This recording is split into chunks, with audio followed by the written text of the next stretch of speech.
अब बात करते हैं महाराष्ट्र के धर्म स्वतंत्रता कानून की। ठीक 8 दिन बाद यानी 28 अगस्त से यह कानून महाराष्ट्र में लागू हो जाएगा।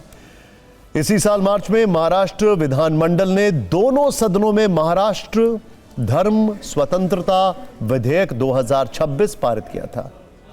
कुछ संगठनों ने इस विधेयक का विरोध करते हुए तर्क दिया था कि सरकार किसी व्यक्ति की व्यक्तिगत स्वतंत्रता में दखल दे रही है।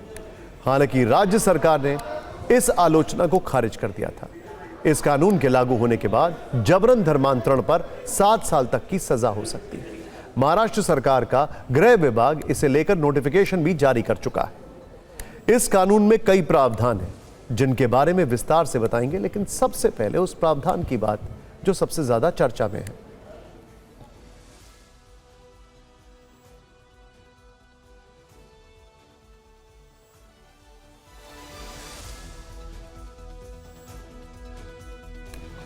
इसमें कथित तौर पर धोखे, छल या केवल धर्म परिवर्तन के उद्देश्य से किए गए विवाह के मामलों का उल्लेख किया गया है।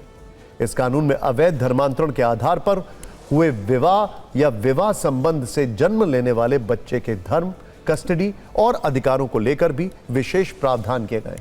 प्रावधान के मुताबिक अगर किसी जोड़े की शादी के पीछे गैर कानूनी धर्म परिवर्तन का मामला साबित होता है, यानी अगर यह पाया गया कि विवाह केवल धर्म परिवर्तन के उद्देश्य से किया गया है, तो उस विवाह संबंध से जन्म लेने वाले बच्चे का वही धर्म होगा जो विवाह से पहले उसकी मां का धर्म था। यह धर्म स्वतंत्रता कानून का एक ऐसा प्रावधान है जो कई राज्यों में लागू धर्म परिवर्तन विरोधी कानूनों से बिल्कुल भिन्न है। इसे लेकर सामाजिक और राजनीतिक विमर्श भी काफी तेज है। जो लोग इस प्रावधान के समर्थक हैं, उनका तर्क है कि इससे गैर कानूनी धर्म परिवर्तन के आधार पर बच्चे की धार्मिक पहचान को बदलने की कोशिश पर रोक लगेगी। वहीं जो लोग इसके आलोचक हैं, वो व्यक्तिगत स्वतंत्रता, पारिवारिक कानून और धार्मिक पहचान में दखल पर सवाल उठा रहे हैं। 28 अगस्त से इस नए कानून के लागू होने के बाद अगर किसी व्यक्ति का बलपूर्वक, धोखे से, धमकी देकर, लालच देकर या अनुचित प्रभाव डालकर धर्म परिवर्तन कराया जाता है तो यह अपराध माना जाएगा। शादी के नाम पर गैर कानूनी धर्मांतरण पर 7 साल तक की सजा, 1 लाख रुपए तक का जुर्माना लगाने का प्रावधान है। सामूहिक अवैध धर्मांतरण पर 7 साल तक की सजा, 5 लाख का जुर्माना लग सकता है। दोबारा इस तरह की गतिविधियों में संलिप्त पाए जाने पर 10 साल तक की सजा और 7 लाख रुपए का जुर्माना लगेगा। कानून में यह भी प्रावधान है कि यदि कोई व्यक्ति अपनी इच्छा से धर्म परिवर्तन करना चाहता है तो उसे जिला प्रशासन को 60 दिन पहले आवेदन देना होगा। साथ ही धर्मांतरण के बाद 21 दिन के भीतर डिक्लेरेशन का भी प्रावधान है। इस पूरे मामले पर जोरदार सियासी टकराव चल रहा है। सत्ताधारी बीजेपी इसे महिलाओं के हक का कानून बता रही है, जबकि कुछ मुस्लिम संगठनों का मानना है कि यह सिर्फ और सिर्फ धर्म की राजनीति के तहत किया जा रहा है।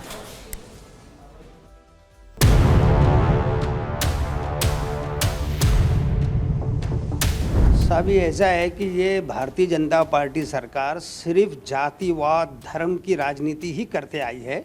अब ये इनकी नज़र छोटे बच्चों पे भी है, जो बच्चे अब पैदा भी नहीं हुए हैं, उनका धर्म डिसाइड करने की भी जिम्मेदारी भारतीय जनता पार्टी ने ले ली है। इस कानून के बाद कोई भी जिहादी गजवाए हिंद के अंतर्गत हमारे किसी भी हिंदू बहन के तरफ गंदी नजर से देख नहीं पाएगा, धर्मांतर कर नहीं पाएगा, उसकी जिंदगी खराब नहीं कर पाएगा। हिंदुओं की जनसंख्या कम करने का जो षड्यंत्र है, वो सारी चीजें ये धर्म स्वतंत्र कानून 2026 लागू होने के बाद सारी की सारी खत्म हो जाएंगी। इस देश में जिंदा रहने का जो अधिकार है, जो रोजगार का अधिकार है, जो शिक्षा का अधिकार है, उसमें आए दिन जो है उसमें बहुत सारी उन अधिकारों का हनन हो रहा है।